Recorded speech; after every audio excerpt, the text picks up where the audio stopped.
सुनीता, काळजी करू नकोस. सुनीता, कायद्याने तुझा पूर्ण हक्क आहे आणि एवढी संपत्ती सोडायची कशाला? दावा केला ते बरं झालं. हक्क म्हणजे हक्क असतो, तो कशाला सोडायचा?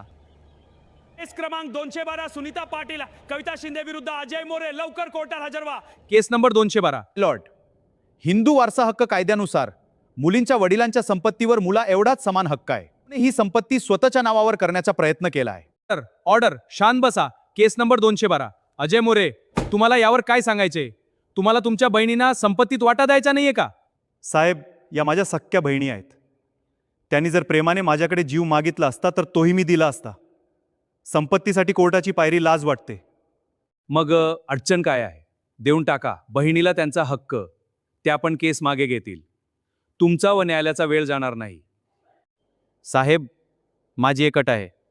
दोन्ही बहिणींच्या लग्नासाठी 5 लाखांच्या कर्ज, वडिलांच्या कॅन्सरच्या उपचारांसाठी 9 लाख रुपयांचा कर्ज काढले. आजही मी ते हप्त्याने फेडतोय. या डायरीमध्ये कर्जाचा हिशोब आहे.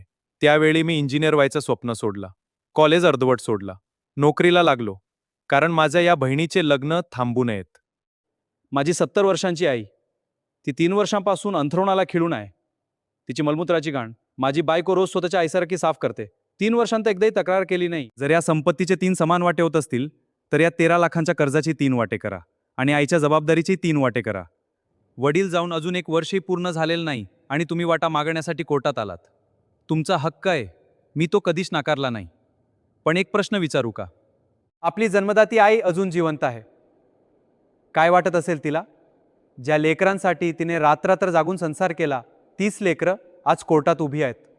वडील गेल्यापासून एकदा तरी फोन करून विचारलं का, आई तू कशी आहेस, तुला काही हवं आहे का, तुझी तब्येत कशी आहे? पण आई तुमची रोज आठवण काढते, रोज तुमची वाट बघते. याला अजून माहीत नाही की तिच्या मुलींनी स्वतःच्या भावावर कोर्टात दावा दाखल केला आहे. तिला अजून माहीत नाही, उद्या तिला हे कळलं तर तिच्या हृदयावर काय आघात होईल. आणि अजून एक गोष्ट तुम्ही म्हणता, आमचा वाटा द्या. नक्की देईन, पण मला सांगा, जन्म फक्त मला दिला होता का?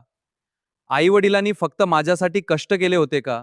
तुमचं शिक्षण, लग्न कोणी केली, त्या कर्जाचा वाटा कोण घेणार? आईची सेवा, घराचे कर्ज तुम्ही फेडा. मी उद्याच घर व शेती सोडतो. जज साहेब, ही प्रॉपर्टी मला नको. माझी आईच माझी संपत्ती आहे. फक्त मला आई द्या. जर तुम्हाला संपत्तीत वाटा हवा असेल तर लाखांचं कर्ज फेडणे व आईची सेवा करण्याची लेखी हमीपत्र द्या. त्यानंतरच मी तुम्हाला तुमचा वाटा देण्याचे आदेश देईन. दादा, आम्हाला माफ कर. लोकांच्या बोलण्यावर विश्वास ठेवला, पण तुझे कष्ट विसरलो. आम्हाला संपत्तीतला 1 रुपयाही नको. आम्हाला आमचा दादा परत हवा आहे.